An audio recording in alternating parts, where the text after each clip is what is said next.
Il Cus Palermo si prepara ad ospitare il Città di San Vito Lo Capo nella 16ª giornata del campionato di Serie C1 Girone A di Futsal. La partita inizia e noi siamo pronti a raccontarla con le immagini del nostro Andrea Germanò. Subito in attacco la squadra di Gianluca Isgro, che qui con Miranda si libera sulla sinistra, realizza subito il gol dell'1-0 in gol.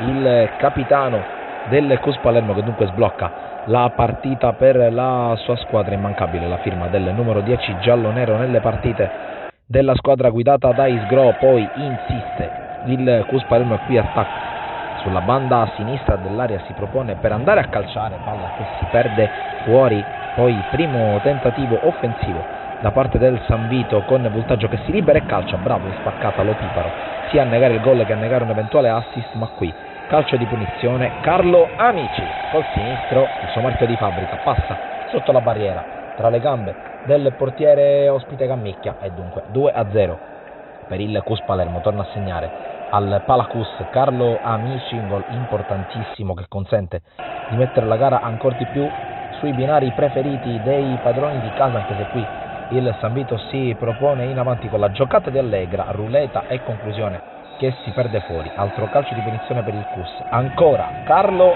Amici, 3-0, doppietta, praticamente una fotocopia della rete del 2-0. Questa volta Gammicchia ha provato a mettersi in barriera ma non c'è stato nulla da fare e allora triplica le marcature nel corso del primo tempo il Cus Palermo, che qui continua ad attaccare con Miranda che cerca di prendere il pallone in spaccata, poi calcia, respinge Gammicchia, ancora però il possesso palla della squadra palermitana che attacca sempre sulla banda sinistra. Qui inserimento di Baucina che batte Gammicchia ma la palla si perde fuori.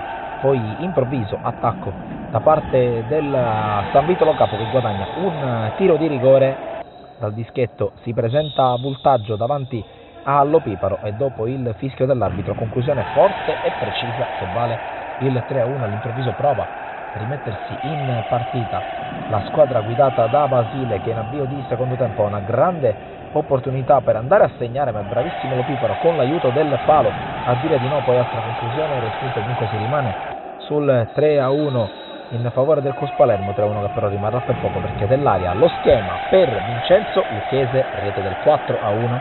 Ancora in gol il numero 4 del Cus Palermo, 4 sono anche i gol della sua squadra che continua a macinare il gioco. Qui Miranda scambia con dell'aria, in dei tempi Gammicchia si fa trovare pronto e nega la quinta rete agli avversari di giornata. Ancora San Vito che prova a farsi pericoloso con questa conclusione che si perde fuori. Poi ancora Cus Palermo che si riaffaccia in avanti, serie di batti e ribatti, poi ancora piazzato da parte di Lucchese che viene tenuto lì da Gammicchia.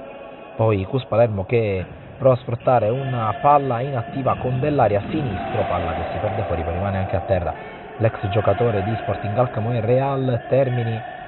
Poi uscita palla non perfetta da parte del San Vito Lo Capo, arriva dell'aria, conclusione che passa sotto le gambe di Gammicchia, 5-1, firma anche da parte di Andrea Dell'Aria, che dunque arrotonda ulteriormente il risultato per un Cus Palermo che gioca letteralmente sul velluto. Qui ci prova Miranda, respinto da Gammicchia. Poi ancora attacco vivo con Quinario, sicuramente uno dei migliori in fase di costruzione e di creazione del gioco. La palla che si perde fuori sul suo tiro, poi deve uscire a Gray, subentrato allo Piparo, però sbaglia il disimpegno, però ci vuole il salvataggio sulla linea dopo l'intervento del portiere sull'autore del primo gol, ovvero sia Voltaggio. Ancora Cus che ci prova con Baucina che si gira e calcia, respinge Gammicchia e questa è l'ultima occasione della partita. Il Cus Palermo continua a vincere tra le mura amiche, batte il San Vito Lo Capo 5-1. Da Sportisili è tutto, alla prossima.